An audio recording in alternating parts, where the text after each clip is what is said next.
Hello guys at welcome sa panibagong video natin. Today i-rank natin o igagawa natin ng tier yung mga weapon sa Valorant, no.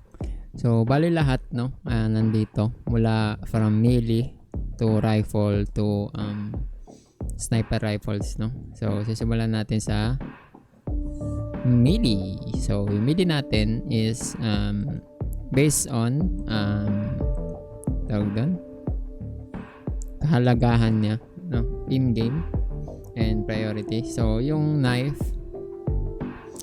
lagay natin siya sa D, no? Lagay natin sa D tong ating knife.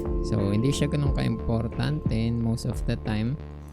But sige na, lagay na natin sa C.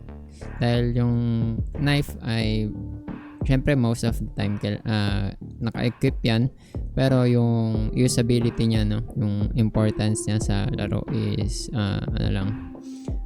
saktuhan lang. Pero undoubtedly kailangan niyan knife in game. Kahit anong weapon pa yung ine-equip mo dyan, kailangan mo ng knife for the backup, no. Saka pag gumagalaw around the map, no, pag gumagalaw around the map, importante yung knife, lalong-lalo na pag mabibigat yung weapon na gamit natin, no? So ilalagay natin yung knife sa C. Although syempre yun lang naman yung ano niya, yung usability niya dito. So lagay natin siya sa C. Next one is siguro magsimula tayo sa may mga secondary, no. So una is yung classic. So yung classic siguro lagay din natin siya sa C dahil katulad ng sa knife. Although yung dating classic yung sa episode 1 to episode 3, yung right click niya or around hanggang episode 5 ata, hindi kagad na nerf yung right click ng classic. Kaya medyo ahead siya sa may knife. So lagyan natin siya sa B. And then next natin is yung judge. Yung judge tulad ng classic na nerf din, pero hanggang ngayon ay meron pa rin siyang viability, lalo na sa mga smoke mga controller, no. So nandito siya sa may hindi siya pwede mag-A. So lalagay natin siya sa may B. And syempre dahil hindi siya mas more on situational siya, although mas syempre 300 credits din siya, and hindi siya katulad ng classic, pwede natin siyang ilagay sa B, no. Sunod naman sa shorty is shorty nga pala to. Yan. So yung shorty lalagay natin siya sa B, and yung classic move natin siya sa C. Since pagbalik ta rin pala natin, no, yung classic lagay natin sa B, tapos yung shorty lagay natin sa C, since mas mataas yung chance or mas madalas na nakakuha ng pareho pala natin lagay sa C to, no. Yan, kasi pareho lang sila. Ito kasi naman, although mas mataas na nakakuha ng frag tong shorty, mas viable to sa lahat ng situation itong classic, no. And mas masakit yung classic dati nung episode 1 to episode 5. Yan. Tapos yung knife ibaba natin yung melee ibaba natin sa D. Next one is yung frenzy. Frenzy ay ibababa natin sa D. Since although malakas yung damage nung frenzy dati episode 1 to episode 3 din, pwede siya maipagsabayan sa ghost. Since nung ni-nerf siya, hindi na siya ganun ka-viable up to this patch lang, up to this episode 8. So lalagay natin siya sa D. And then next one is yung ghost. So ito lalagay natin to sa B, no. Lalagay natin sa B tong ating ghost, since pinakagamit yan during pistol rounds, and also siya yung pinakamadami na kills during pistol round, and syempre mas gamit siya, so mas madami din siyang bala, no. And hindi pa siya na nerf, I think, no. So dito siya sa B. Yan. And then next one is sheriff. So tong sheriff naman pwede natin siyang lagay sa A, since although hindi siya pwedeng gamitin or situational din yung paggamit niya sa pistol round, lalo na kung medyo confident ka sa aim, no? Pwede siyang mas makapag-frag sa may ghost, although mahal siya ng 300 credits. And pwede mo siyang gamitin kahit sa eco round, no? So pwede siya sa A tier, no? Next one is itong Stinger. Where's the Stinger? So yung Stinger, syempre mas okay siya kaysa sa Ghost, kaya bababa natin tong Ghost dito, and yung Classic saka Shorty sa may D na, and yung Frenzy sa may E, no? Since yung Stinger is may damage din siya at mas madali siya makakuha ng kill kaysa sa Shorty, pero tight spots lang pwedeng gamitin tong Stinger. Itong Ghost is pwedeng gamitin kahit mid-range, no? Yan. And then the next one is Spectre. So Spectre naman, lagyan natin siya sa A, no? Mas madaming gumagamit ito kaysa sa Stinger, and tuwing panalo yung round, no? Mas madami dito na i-kill. So mas madami siyang frag kaysa sa Sheriff and sa Stinger. So dito siya. Although di siya pwedeng maging S tier dahil dito yung mga top tier na weapon, no? Next one is the rifles. Although pwede natin yan yung submachine guns, no?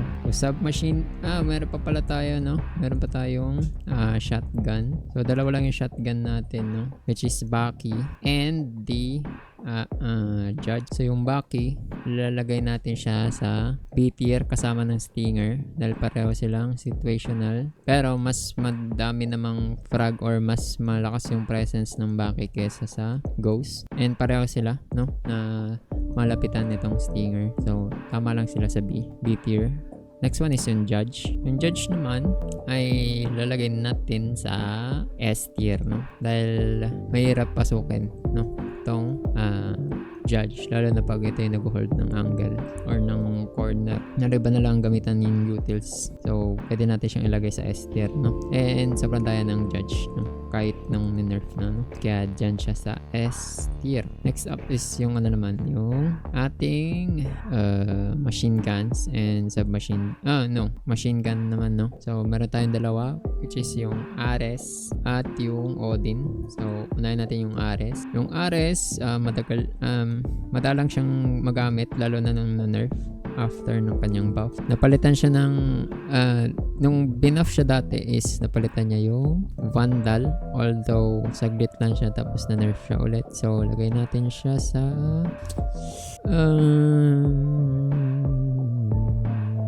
madalang na siyang gamitin ngayon. Kasama siya ng Frenzy. Yan. Hindi siya ganong ginagamit na simula nung nerf siya. Yan. Next up is Odin. So ito, highly situational din. Hindi siya laging ginagamit lalo na pag attacker, no? So lagay natin siya. Pero pag lumitaw naman to, no, is talagang malaki yung presence niya. Kaya lagay natin siya around sa A tier, no? A tier tong ating Odin. Although madali lang siya i-counter, pwede kayong pumunta sa kabilang site, no, or something. And sobrang bigat niya, no. So madali lang siya talaga i-counter. Lugi lang kayo pag na-spam, no. Pero yun na nga, yan siya sa A tier. And then next one is the rifles, no.